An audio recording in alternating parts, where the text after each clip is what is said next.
Let's talk a little bit about offensive systems and some setter decision making. There are a lot of considerations to take into account when thinking about the kind of offense you run. But first is the pass. If we start with a poor pass, all of a sudden our offense's legs has been cut out from underneath itself.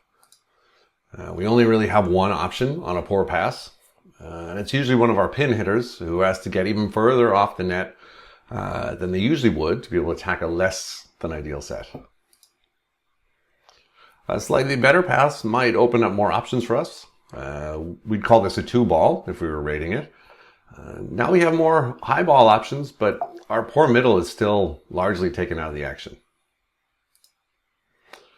Now, if we have a perfect pass, or perfect enough, now we can finally run the offense we all dream of. So we finally have our chance to run an offense unlocked. But that's only the start. We also need some other things. You may have seen and heard me talk about reception and its importance before, but these numbers really bring it home for me. And they're not great numbers. They mean that we were able to run our ideal offense 20% of the time for one of them, and 35% of the time for the other. If you accept passes a bit further off the net, the numbers go up, but we're still playing out of system way more than we're in system. For me, this means that I need to focus more of my time on, one, the team passing better, and two, also making sure that we're able to attack and kill the ball from less than ideal circumstances. But imagine we have a good enough set of passes. Once we address those numbers, we need our setter to be able to hit targets consistently and at the same tempo, so our hitters can make their approach at the right time and know the set will be in roughly the same area in roughly the same timing every time. You can see where the ball ends up is rarely in the same spot and takes all sorts of paths to get there. So if I'm an outside hitter in this particular scenario, the ball could end up anywhere way outside the antenna, way inside, high, low. There's lots of different variations in how the ball is going to get out there. So the next thing we're going to spend a bit of time on is working with our setters on consistency and being able to deliver the ball not just from one fixed spot on the court, but from around a range of spots on the court. Because again, we can't fully rely on perfect passes every time. So once that's done, next step for our setters is to start to develop an awareness of their attackers. Who's able to attack from where, who's in the front row, who are my back row attackers. Because attackers will hit the ball from different spots, even if they play the same position. They may differ in how high they can jump. Some hitters might prefer balls tight to the net and be able to put them away properly, while others might like sets away from the net, or inside, or stretched out like a slide attack. Some of these things might be long-term preferences, or they might be temporary. Maybe a pass or dig took our attacker way out of their usual position and they can only attack inside. They won't have enough time to get outside. So now the only option is to set them inside. So we'll need to work with our setters a little bit to recognize these situations to be able to take best advantage of the state we find ourselves in. So once we know what we're working with, this is all the stuff that we can control largely, what's on the other side? How can we take advantage of it? That's the next kind of evolution of our setters. Do they have a weaker, smaller blocker that we want to maybe take advantage of? Maybe their middle is camping out on ours when they run tight to the setter and we're just really struggling to put the ball away.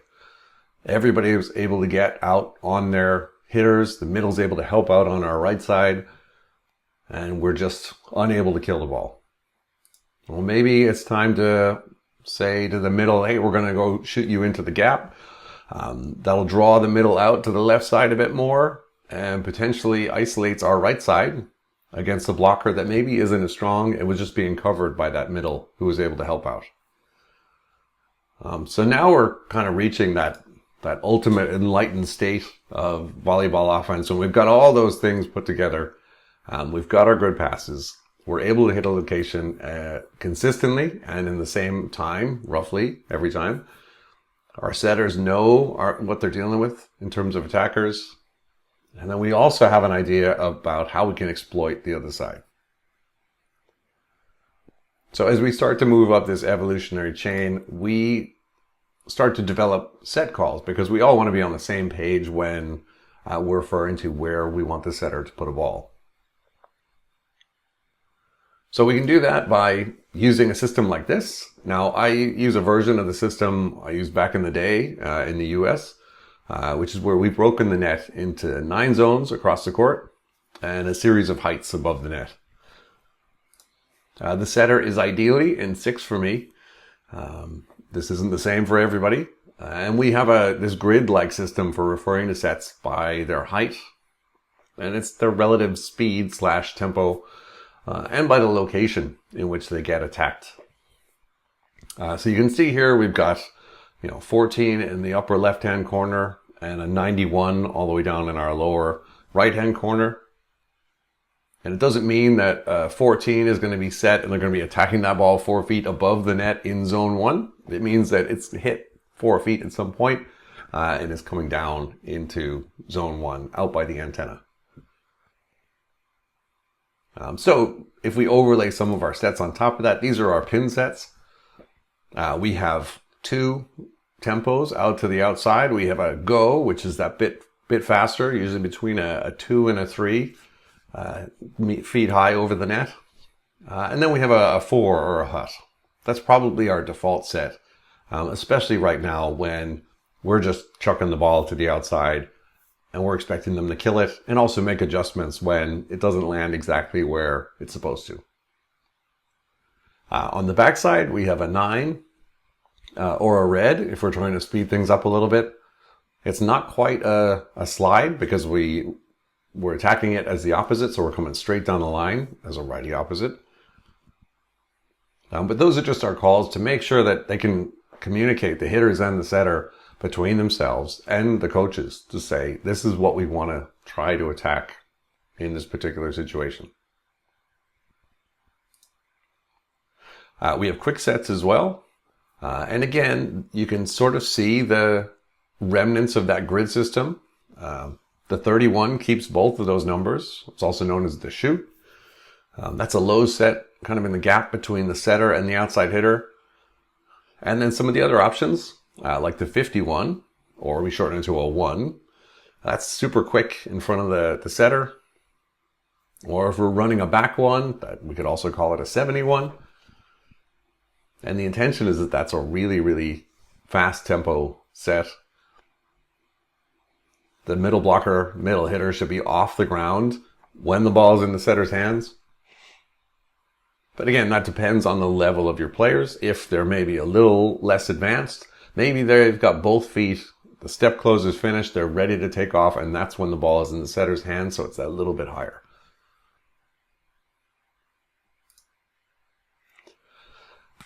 Ideally, when we set the back row, we're doing it with a bit of purpose, like in the diagram on the screen. In a lot of cases, though, I see setters just chuck the ball up to the back row as a last resort or as an outlet. It's a safer option. It's off the net, so there's less chance of mistakes from the set anyway. And it's nice to use the back row attack. It's great for a hitter because you have everything in front of you. You can usually see the block that little bit better. It's great to be able to involve it in the offense, especially when the setter is front row and you have 1 or 2 players who can put the ball away from back there. But it's so much more powerful when we do use it as an intentional weapon and we use it in conjunction with the front row attack. And I know most of my teams are not quite there yet. Hopefully we can evolve to that point where we are running some stuff in conjunction with the front row. So we're taking advantage of the block coming down when we're attacking from the back row. You can see here the same 2 teams that we had earlier for passing. And one hit just about positive from the back row. And thankfully had 85% of their attacks from the front row. And the other didn't hit particularly well from the back row and pushed the ball back there way too often. Almost a third of the sets going to the back row where we just weren't being effective. So it didn't make a lot of sense to be pushing the ball back there. But I also don't think we had a lot of choice because I think the passing was particularly tough. So in addition to all those standalone options, we've got a couple options for combinations where we try to run a couple of attackers in a similar space or crossing through the same space to overwhelm the blockers.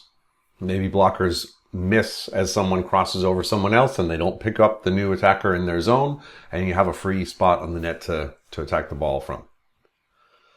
In my team's cases, I've also introduced these combos as a way of coping with sets that don't quite make it to the pins. This is to encourage them to play around with shorter sets that bring them inside, that maybe don't require as much strength from the setters. Obviously, we have to mix it up a little bit. But if the hitters know that they're going to intentionally be left inside, usually they're in a better mindset to really attack the ball if they're thinking, I'm going to hit a combo anyway, I've got to get myself inside and make that quicker approach.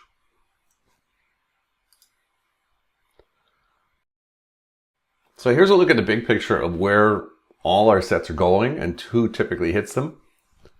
You can see the ones in green are typically outside hitters that take that ball. So when we're training, outside hitters get a few more reps at those type of sets. The red are for opposite hitters or people on the right side. Maybe our setter can get a few swings over on that side as well. For sure, our outside hitter 1 will get some swings there too, because in rotation 1, we leave them over on the right side. And then the blue are typically for the middle.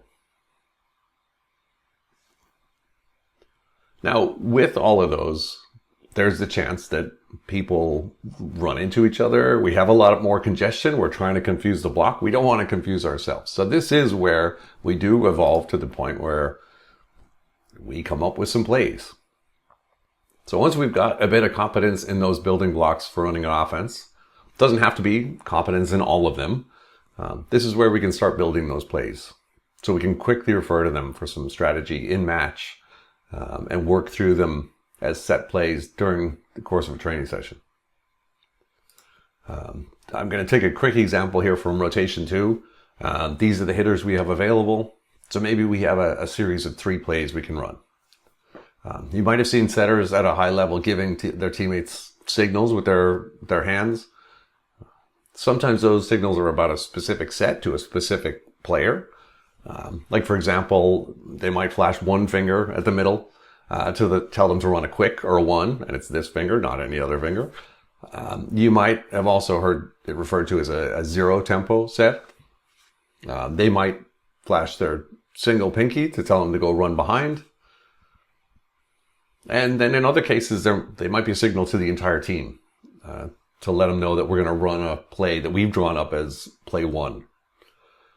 The outside will hit a go on the outside, the middle hit a 1 in front of the setter, and the opposite will hit a 9, higher ball to the right side. And we'll run a lower pipe or bick in the middle, in the back row, for that outside hitter in the back row to take advantage of the middle blocker on the other side, hopefully jumping with our middle. So again, the goal here is to take advantage of what we're seeing on the other side, cause a bit of confusion. Either overload or isolate would be terms you might have heard related to these 2 different approaches. And we'll go into that in a bit in a future video. We might have chatted beforehand and drawn up a play also for rotation 2, called play 2, where our outside hitter 1 is just on fire. They're being really effective, especially out of the back row. They're doing a really good job blocking our outside hitter on the outside. So we decide, hey, for play 2, we're going to move that outside hitter around a little bit. Instead of hitting straight down the middle from the back row, we're going to bring her over into kind of A or B to attack a ball, while also bringing our front row outside hitter in to hit a little combo. So we kind of jam things up in the middle and maybe potentially free stuff up for our back row outside hitter. And then again, we usually in these cases have like an outlet in case things are bad and we're stuck. We can chuck it back to the opposite to put a ball away.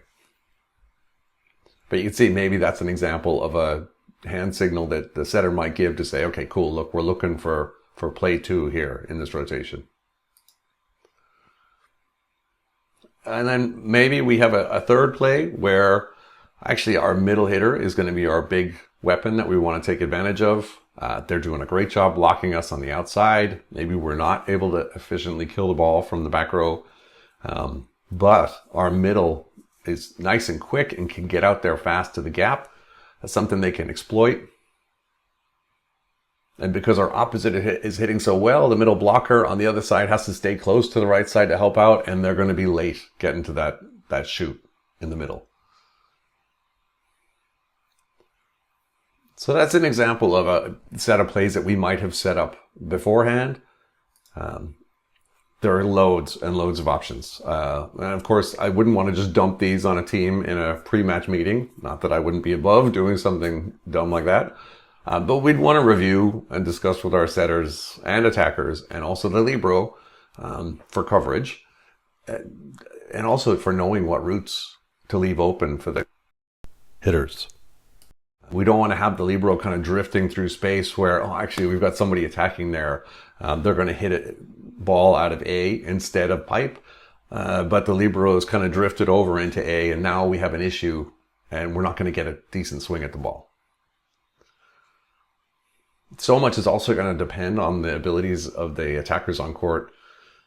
So it helps to sit down and look at all the rotations, see what we have available in each situation with your setter and have a think about, okay, well, this is our outside hitter 1. This is who they're going to be in the front row with.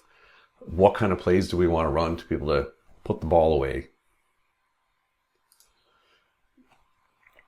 It's a lot. So if you want to prioritize certain configurations, you might take a look at stats like these that show in which rotations we scored more or less points.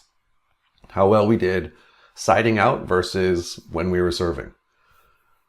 This might give us an idea for which rotations we've struggled to get points in, and maybe we need some more intelligence around how we're attacking. Now, more often than not, especially at the stage that many teams are in, it's all about just killing the ball and not so much about the plays that you're running. But this could give you a clue to, all right, well, maybe in rotation 6, we seem to not put the ball away as much as a lot of the others. Let's figure out how we can maximize our hitters and make sure we get more kills in that rotation. You also might want to limit your focus by checking out what rotations you're really struggling on when you're passing. You can see here, we struggle in a lot of rotations, but you can see that when we're in rotation 2, we're actually passing okay-ish. So maybe we can try to run more plays in that scenario. So let's think about what hitters we have in the front row and what options we have available to us there. Whereas when we're in rotation 6, our passing just isn't as good. And maybe that's why the numbers are down. So maybe that's why we can't think about running plays too much there. But maybe it's something that we focus on in training, is making sure we can pass better out of that and also then get some decent swings given loads of different pass qualities. So that's a little look behind the scenes into making an offense. What goes into one, you need to consider before jumping in the deep end, and a little set of tools to use as you start to develop your offensive systems with your team. It is a pretty advanced concept, especially when you do have plays that the whole team is in on, and it does take a lot of training. Like I said, with a lot of my teams, we're not quite there yet. We've got a long way to go to build up those foundations before we get really sophisticated. But then also the competition we're playing against, the sophistication may be wasted. Really, at our basic, most core, we should just be killing the ball. We should get a decent pass and we should be able to hit the ball pretty much from anywhere. And we'll be okay if we can take some good solid swings. So maybe at the level you're at, you don't quite need all the sophistication and fanciness, But the other thing with the combos and all those different sets that you can run is they're just fun. Setters have a lot of fun trying to set them, trying to set a shoot and push it out fast to the middle, or run a slide behind, or a combo, or an X. And the same thing with the hitters. It's really fun to come in for a combo and have the block going down as you're attacking the ball. So that might be another reason why you go and create your own offense.